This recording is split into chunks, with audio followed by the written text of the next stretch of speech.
you. Thanks so much. It's great to be at the Sheriff's Conference. Thank you for all you do. You know, there's we talk about different statistics about Florida this, and I'll talk about some of those. But sometimes just little stories tell the tale. And so some of you may have seen this. I think it was a couple months ago. CNN, of all places, was investigating these. They were illegal aliens that would create criminal rings, and they were stealing and looting a lot of places in New York City. And it turned out that when they would get the proceeds of this, they would want to try to come to Florida to spend the money.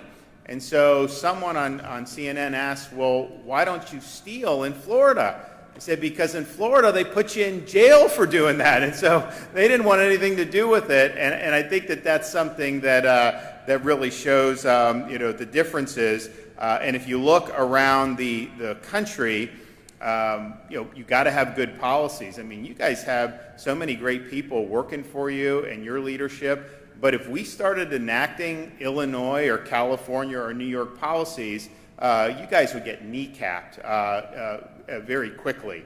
Illinois, for example, they abolished cash bail, making it easier for dangerous criminals to get out on the street after an arrest. And this is after that had already been done and failed in places like New York, and they still went and did it. Los Angeles defunded police by $175 million. San Francisco has reduced by $120 million for police budget. NYPD has gone $1 billion due to budget cuts. This is all basically since 2020 that's happened. Washington, D.C., our nation's capital. You know, say what you want about it. It used to be a clean and relatively orderly city back in the day. Now, from 22 to 23, which is the latest statistics we have, homicides up 37%, motor vehicle theft up 103%, robberies up 70%, and violent crime up 40%. And this is estimated to cost D.C. $3.2 billion annually, which of course falls on criminals, or falls on the taxpayers and not the criminals. And so we've seen examples of what's happened. We've done the opposite in Florida, and we're better off for doing the opposite in Florida. We have done things with funding. Now, you know, our budget in Florida, some of you have already come up to me and thanked me for different things, and, you know, we had to go through these line items, and my view is that when you budget, you're not just budgeting for the year in question, but you got to think about what's going to be in 5 years or 10 years or 15 or 20. Very few people in elective office actually think that way. That's part of the reason we're $34 trillion in debt in D.C. You know, but my view is you know, we want to be sound fiscally for a generation. So this year's budget came in, and I had to do some budget vetoes, but we actually spent less than we did last year. And I think we're probably the only state in America, or one of the few, who's actually reducing spending. Yet, while we were doing that, we had record funding for education, record funding for teacher pay, we had record support for Everglades restoration, record support for transportation and roads and bridges, which is important, and huge support for law enforcement and a number of different programs that we've been able to do. And so we have a massive budget surplus. Since I've become governor, the Florida's debt from the 1800s until the present that I inherited, we've paid off 36% of that in 5.5 years. So, and we're going to do a lot more over the next 2.5. So that means by having big surplus, we've, I think, tripled or quadrupled our rainy day fund since I've been governor. What that means is, if something happens with the national economy, if you had some type of big crash, and you know, you never know, these things can happen. If things start going haywire, Florida, you're going to be fine. You know, we have the funds, we do what we need to do, and we keep all the core functions of government working just fine. And that's really what it should be. A lot of these states that are doing poorly, you know, they're not even fiscally solvent as is. And so if anything more happens, they're going to be in big trouble. But just with some of the things we've done, we've had this law enforcement recruitment program to give people $5,000 after taxes to new recruits who relocate from other states, or the young people that decide to do. You know, a lot of people don't talk about that. They focus on, oh yeah, this person's fleeing Seattle because it's such a dumpster fire to come to Florida, and they get $5,000, and that's a win for Florida. And it is. Chicago, New York. I mean, you guys have these folks in your agencies, but the majority of those $5,000 checks are people that are new to law enforcement, that are choosing law enforcement as a career. And we thought that was important because law enforcement's come under attack, and we want to show people that it's a noble calling and it's a good career. And in Florida, I think it is a great career. Honestly, like, I would not recommend, if some young person came to me in like Chicago and said, should I join in Chicago? I would say no. Like, why would you put yourself in that situation? They come to me in Florida and say you should join. I'd say absolutely you should join.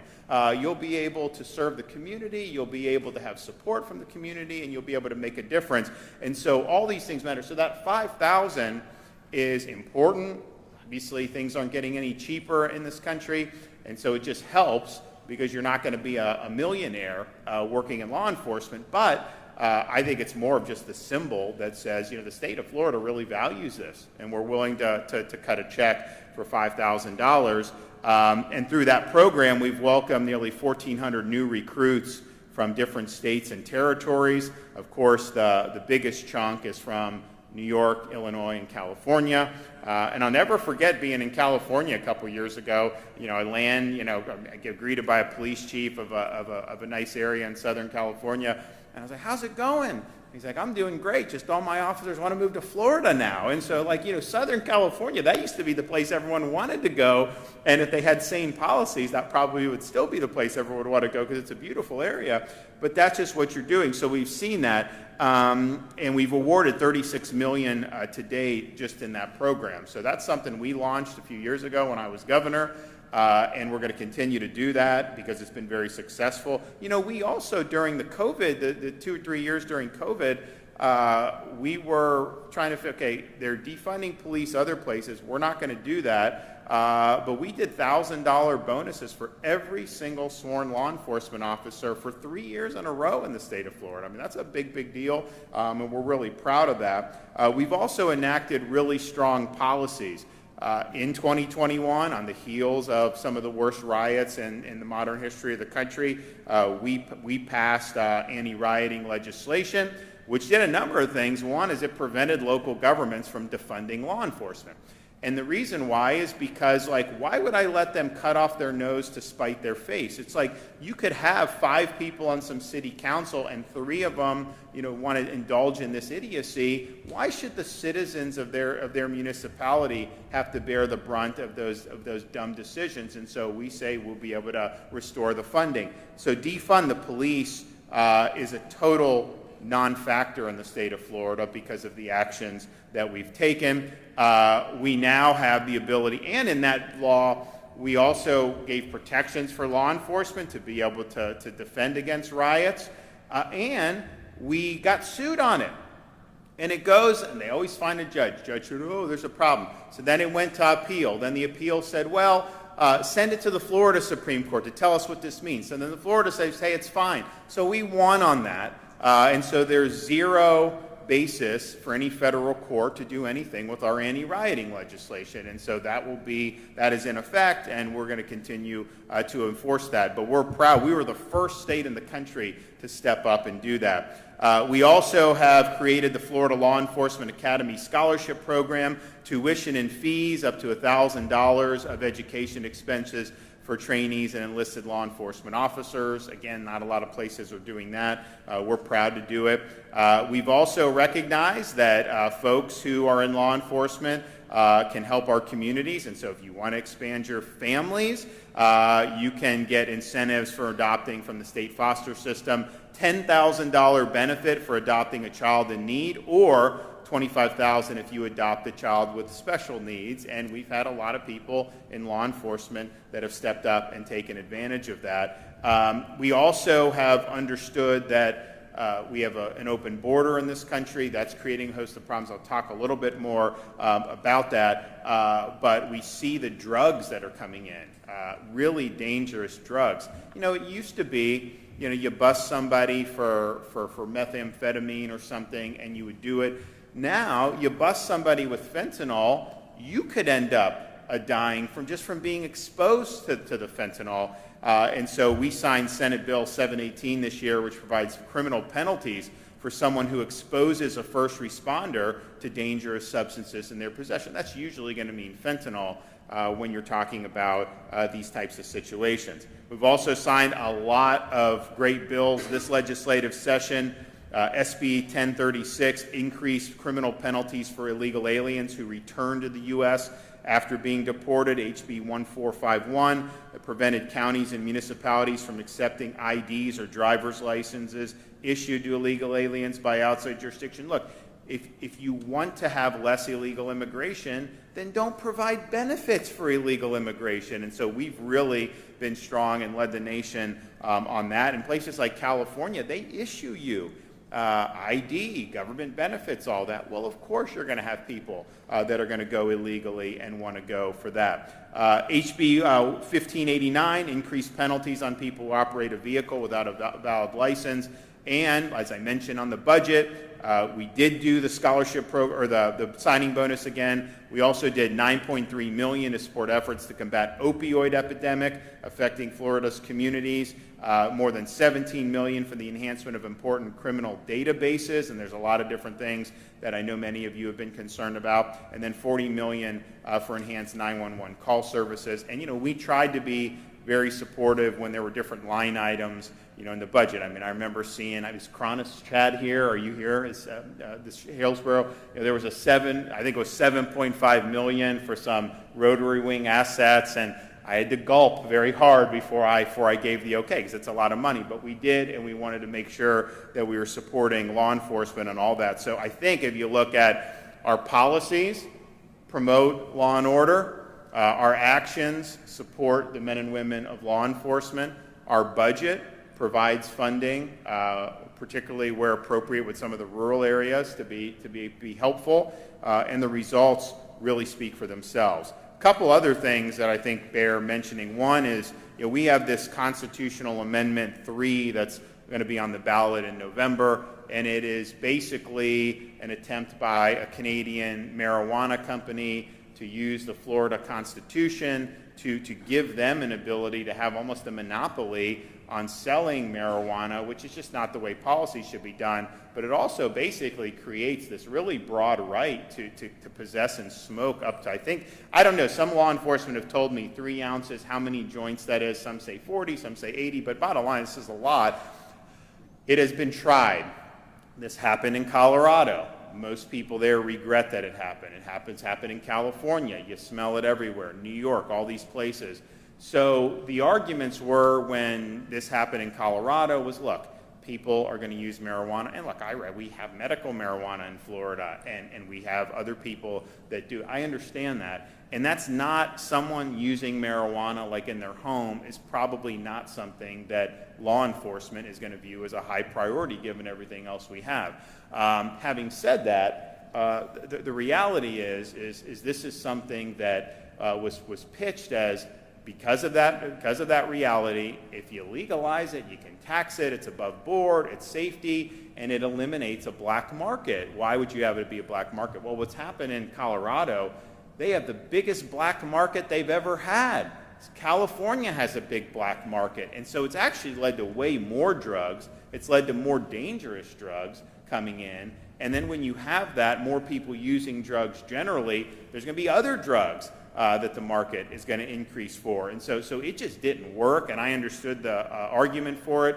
It didn't work, and there's a lot of people there that definitely regret it.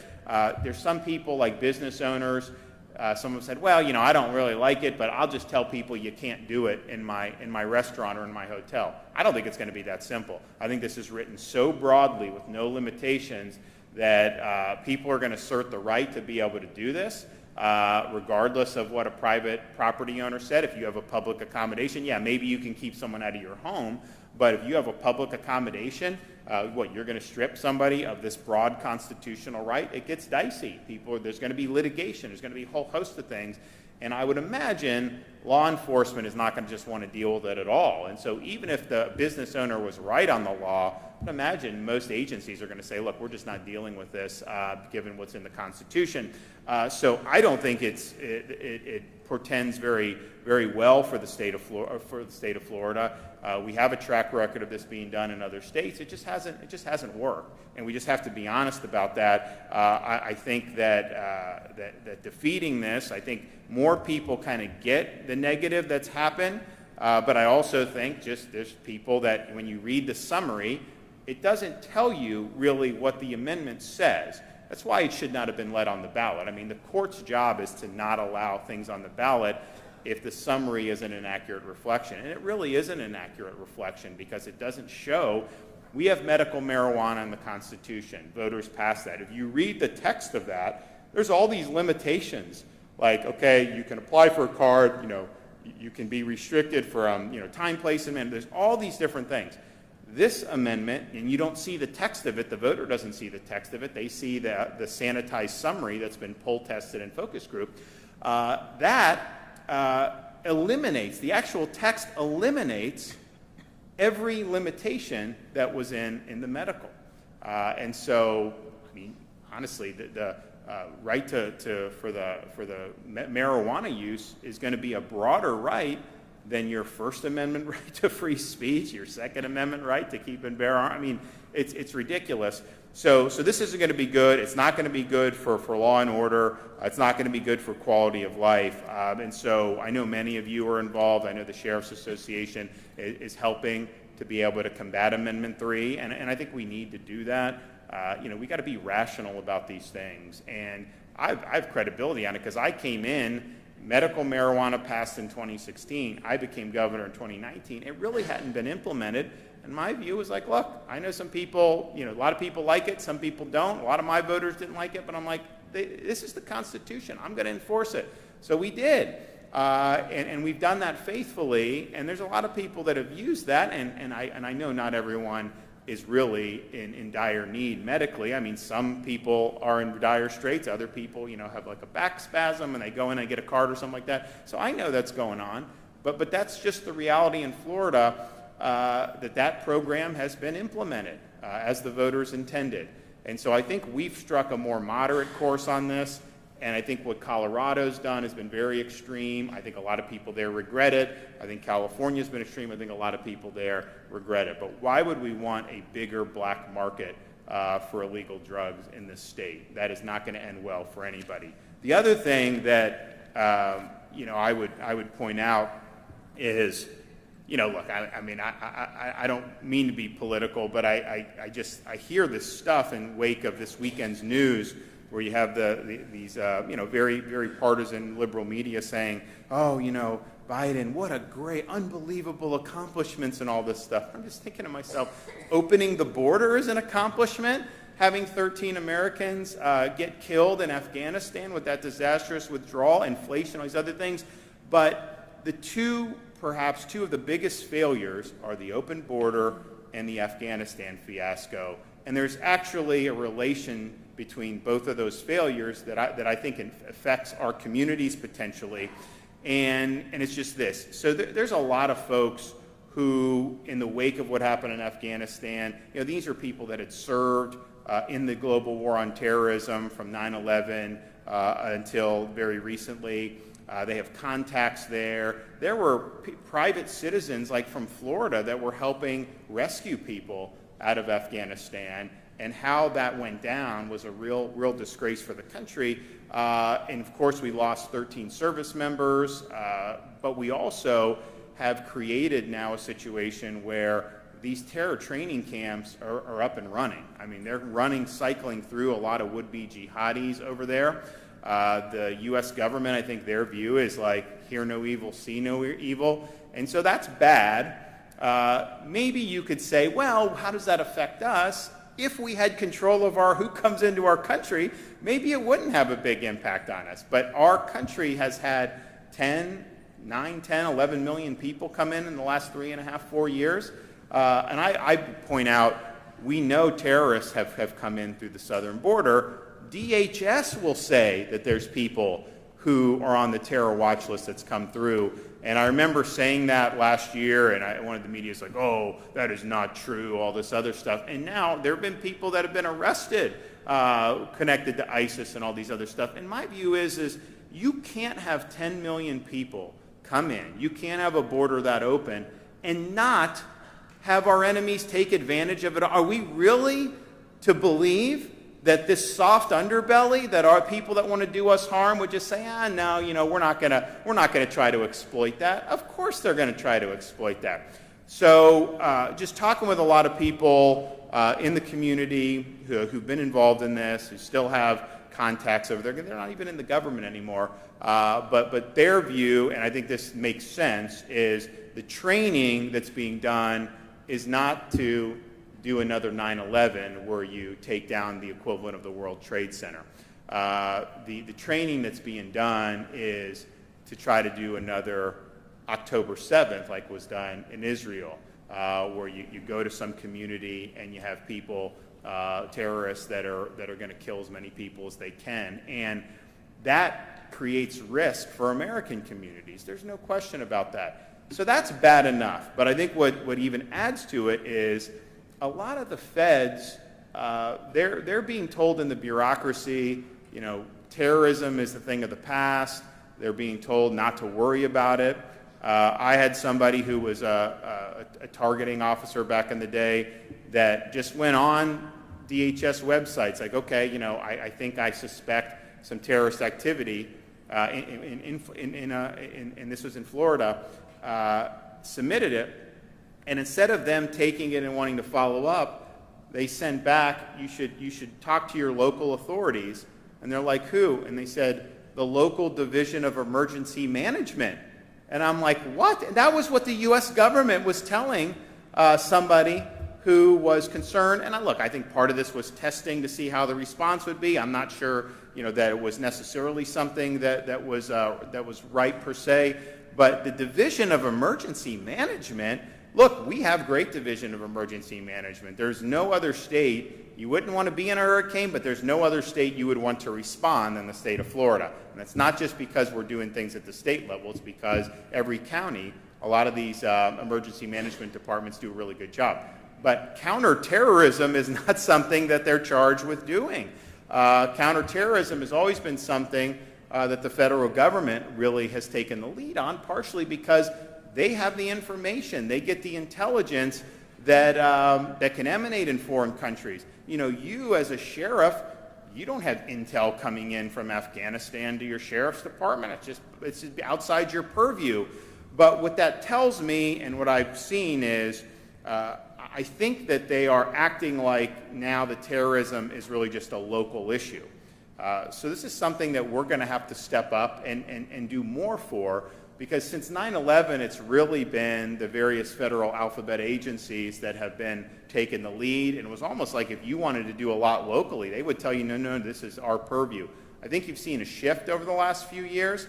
I think some people just think the threat is no longer. I don't believe that. I think the threat is real. I think we've got a lot of soft targets now in this country. And so from the Florida perspective, I think what we want to do is say, okay, if they're going to abandon the field, then what do we need to do to be able to lean in and be aggressive if this were to come to our state and our communities? I mean, we do everything we can in Florida. I mean, we stop the boats when they try to come from like Haiti. We pass legislation to prosecute people who smuggle in illegals from the border, and the courts struck that down. We're appealing, but we've thrown the kitchen sink at this. The reality is people get across that border. Once the federal government turns them loose, they've got a lot of birth to be able to do a lot of bad things. And so I think the combination of what happened in Afghanistan with the open border, I think it presents a threat to this country. And I think the way the threat is going to be, again, is not to try to do one spectacular attack where you take down big landmarks. And maybe that would be part of it, but I don't think that's the primary. The primary is going to be, going into some community and just doing really, really horrible things. So be on the lookout for this. Understand that a lot of people in the federal government at this point are trying to move beyond terrorism. Look, I would move beyond it if it wasn't a threat. Yeah, fine. But when you have camps, when you have things that are happening, and you have an open border where you're not policing who's coming into your country, you have some serious, serious threats that you're going to have to contend with. And so, we may see some of this shake out differently over the next 6 or 7 months in D.C., as we get through this election, which I think would be welcome to see a change in posture. But in the meantime, I think the core responsibilities of local and state, as we've understood them since 9/11, I think are probably in need of a little bit of a change, and it's not going to be easy, and we don't get access to the information that the feds do. I mean, there's no way that a sheriff's department or a state agency is going to be able to do what a federal agency with access to information all over the world would be able to have. So it's a bad way that they're going, but I do think they're expecting the locals, and I think they're trying to say it's a local responsibility at this point. So just understand that, understand where we are. Hopefully nothing happens in the state of Florida, but clearly there's a lot of bad people out there. There's a lot of people that have bad designs for our country, and there'd be a lot of places in this state and in other states where they would love to be able to cause a lot of mischief and a lot of mayhem. So we want to be helpful at the state level. We're thinking things through about, okay, if the federal government's not going to be doing some of these core responsibilities, how do we work collaboratively together with local and state to be able to try to fill some of these gaps? I don't think physically we'll be able to fill all the gaps, or even most, just given that we're not getting the same information that they're getting, and we obviously are not in control of who's coming into this country the way they are. But I do think that there may be some opportunities for us to work together to protect our people, and we'll do what we need to do to be able to try to stay ahead of these things. But I just leave you with that because I do think it's going to be an issue somewhere in this country. There's going to be something that happens, and people are going to be able to point to the border, and I fear they're also going to be able to point to training that happened overseas leading up to someone coming across the border. We shouldn't be making it so easy for these people. It's a really, really bad set of policies that's been in place for the last many years. However, you guys are doing it right. We appreciate everything that you do. We appreciate everyone in your agencies. We appreciate the collaboration that our municipalities have with our sheriff's departments and both municipal, county levels working collaboratively with the state of Florida. We're going to continue to lead by example, and we're going to continue to show everybody how it's done. Thank you all. God bless you.